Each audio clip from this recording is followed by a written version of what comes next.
Hi everybody, this lecture is going to go over the basics of what you need to know for the role-playing game. Remember though that you're still going to be responsible for reading over the required documents, so see the Blackboard site for that under the Week 6 module. What we're going to do is we're going to go over the general purpose of the game, some warnings and cautions about it, and then an overview of what the game is about, and then we'll finish briefly with some information about the technology that we'll be using during the game. So let's start off with the general purpose of the game. This game is part of a series of games called Reacting to the Past. These are role-playing games that put students into historical conflicts, real historical conflicts, and ask them to use documents and ideas of the time to play through a situation. It's not just history that you're going to be learning, however. The games also teach skills that are useful in other classes and outside the classroom. This is the real reason that we're doing this. For example, you'll be practicing public speaking skills. Most of you will have speeches to do as you develop those speeches. You'll work on how to develop and argue for a specific point, how to persuade others to your side, how to work with a group toward an objective, as well as critical thinking skills as you read the documents, put them to work in your speeches, and think about how to counter the arguments of others. Importantly as well, hopefully you'll be developing empathy for others. All of you will be playing characters quite different from yourself and in a different time period. Stepping into someone else's shoes, importantly, even for a short while, will help your sense of perspective of what people went through at that time and how someone else thinks. And all of those are really valuable skills for you to have today. In addition, of course, you'll be learning quite a bit about history, particularly about how contentious and difficult the civil rights movement activities were. Often we think of the civil rights movement as Martin Luther King and everyone unified under him and all of it going along very smoothly without argument or debate, but it was in fact much, much more than that, and was much, much more difficult than that. You'll also, though, be thinking about the fact that history is not inevitable and that people have a wide array of choices to make as they go through the event. So these are things that are really important and sort of bigger picture things to learn. Now, let me start off with just some warnings about the game up front. Students often report confusion at the beginning of the game.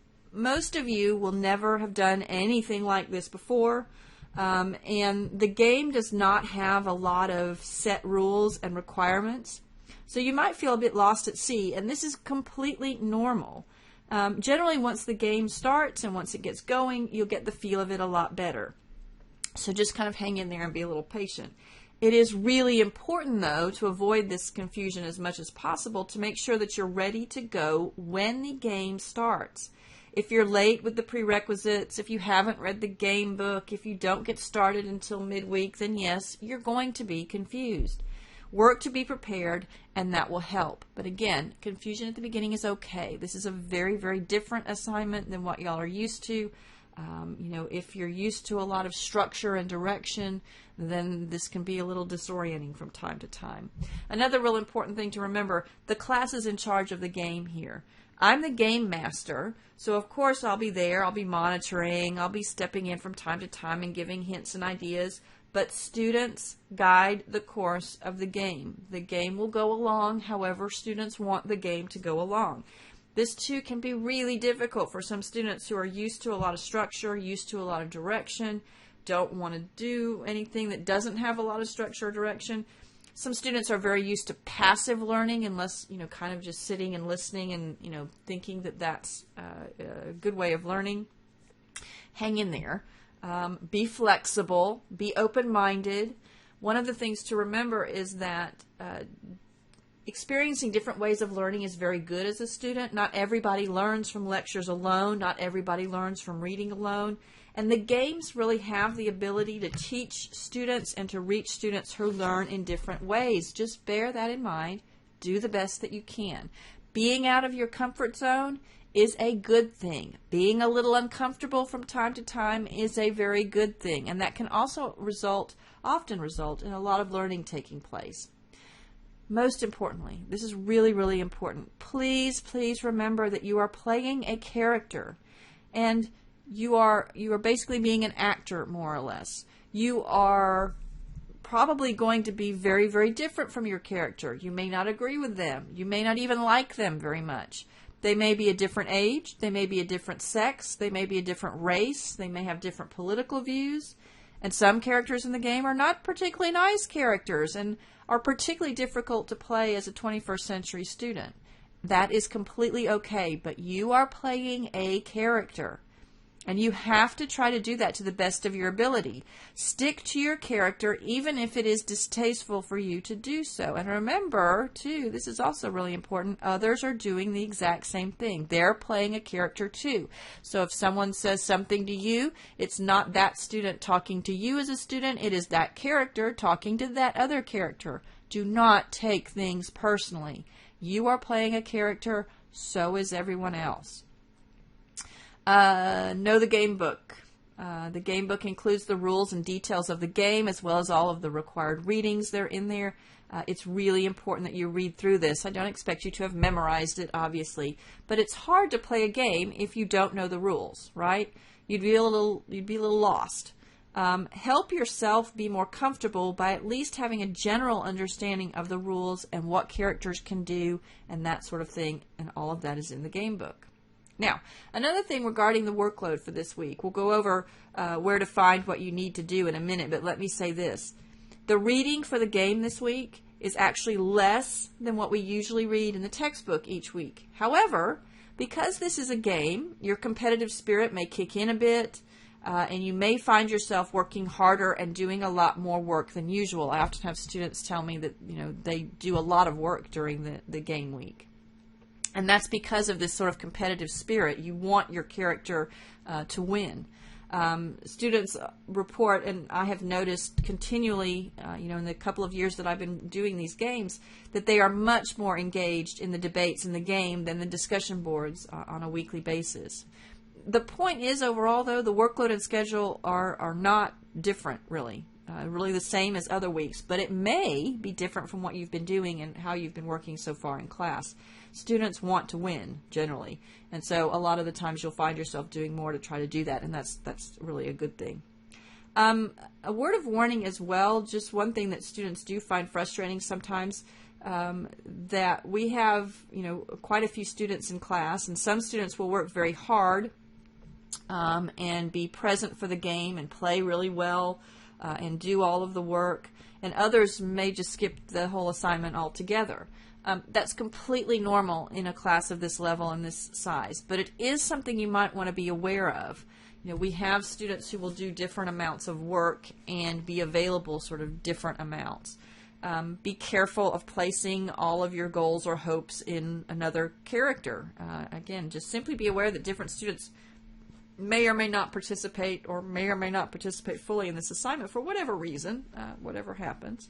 But again, that is something that sometimes students find frustrating. They'll be dealing with one character and then that person will sort of drop off the face of the planet and their plans will fall through. So, just be kind of aware. And you do have the capacity to reach out to them via email or, to try to other ways to get in touch with them and to kind of prompt them to get back in. But, just kind of, you're dealing with real people with real schedules and stuff.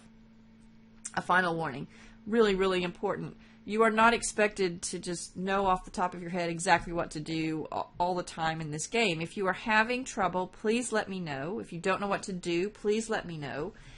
I will want you to have read the handouts on your roll sheet, but I am more than happy to help. If there's anything that I can do, if you're confused, if you're not quite certain what action to take or what powers you have or how to put those into effect, please just let me know and I can help. Again, I'm here for a reason. The Game Master is here for a reason. Okay, so just to move on to the details of the game itself, this game places you in a fictional town of Littleton, Georgia in 1966. Now the date is very important because as your character you have to stay in 1966. Anything used for information must come from 1966 or before. You cannot use anything from after 1966 in the game. Littleton, Georgia is a small, sleepy little backwater of a town. It's very conservative. It's been largely passed over by the activism of the civil rights movement, which has been sweeping the South through the 1960s. But African Americans are in the town are tired of continued segregation and inequality, and they have decided that they need to act to change things. Whites in the town are divided over what to do. Should they accept change? Should they not? The controversy also over what to do in this town will draw in a lot of journalists as well who are interested in the case. And you, as your character, are put in the middle of all this and have to play through it. Now, as noted earlier, the game book is very important. It contains the rules, the details, the specifics of the game. It's on the Blackboard site under Module 6. The game book, however, does not have the exact schedule that we'll be following. This will be up on the Blackboard site. It will also be emailed out to you with your roll sheet. Make sure that you understand this. Make sure that you know what you're doing and when you're doing it. Generally, the sort of rhythm of the game is the Littleton Baptist Church will have their meeting the first 2 days of the game, and then the town hall will have their meeting the next 2 days of the game. And then at the end of both of those meetings, votes are taken by the characters to decide what action is going on. I will tally the votes up, and as game master, I will announce what action is going on, and then you can react to that. The action itself will play out over Friday, Saturday, and Sunday. Again, though, read through the schedule for the details so that you don't miss deadlines. You are welcome to start playing the game, however, at any point after you get your roll sheets. If you're ambitious, if you want to get a head start on your competition, if you want to get ahead of the opposition, you are more than welcome to do that. Remember, though, stay in character. If you use that mysterious, well in the future method of electronic mail, you should do so as your character and not as yourself. Okay, so to continue about the game, the characters in the game, all of them are divided into one of 3 factions. They are a member of one of 3 factions. A faction, by the way, is just a fancy name for a group. The first faction is the Littleton Baptist Church group. These are the African Americans in the town as well as their supporters. The second group is the Town Hall group, comprised of many of the whites in town and their supporters. The third group are journalists and outsiders who play a critical role in interpreting and reporting what's going on. Now, the journalists are also important because characters in the first 2 groups will want to talk to them, will want to get them to write stories about them, which will spin their version of events for the national public. So the journalists are pretty important. The outsiders in the game include the 2 candidates who are running for governor in 1966, and they will be campaigning in the midst of all of these activities and might be wanting to sort of take advantage of some of these things as well. Now, what's important, you have these 3 groups, but none of the groups are unified. In other words, there are little subgroups within each group. Different characters will have different objectives and views based on actual characters and views of the time period. There are 2 prerequisites for the game. As well. You must complete 2 quizzes, one over the textbook pages listed in the syllabus. This one is just like the others we've been taking this term every week, so it's just kind of the same thing that we've been doing. And then another quiz over the game documents in the back of the book. You must take both of these, and it doesn't really matter what score you get, but you must take both of these prior to starting the game. You will not be invited to your faction meeting. You will not be able to make your speech, in other words, until this is done. Ideally, what you really should work to do is finish these quizzes at some point during week 5. You do have until Monday of the game week to finish them, but this is a different schedule, so pay attention. You are not doing the quizzes at the end of the week. You are doing it at the very, very beginning, and you must get this done early. Be aware that if you wait this late, if you wait until Monday to do the quizzes and then have problems with the site we're using or other issues, you may miss elements of the game, which may severely affect your grade. There are no extensions for the game. You need to get your work done when it needs to be done. Do not post things late, please. It disrupts the game entirely. If you have a speech that's due on Tuesday and you do it on Friday, it messes up the whole schedule and just gets very confusing for people. Make-up assignments will only be given in extreme circumstances.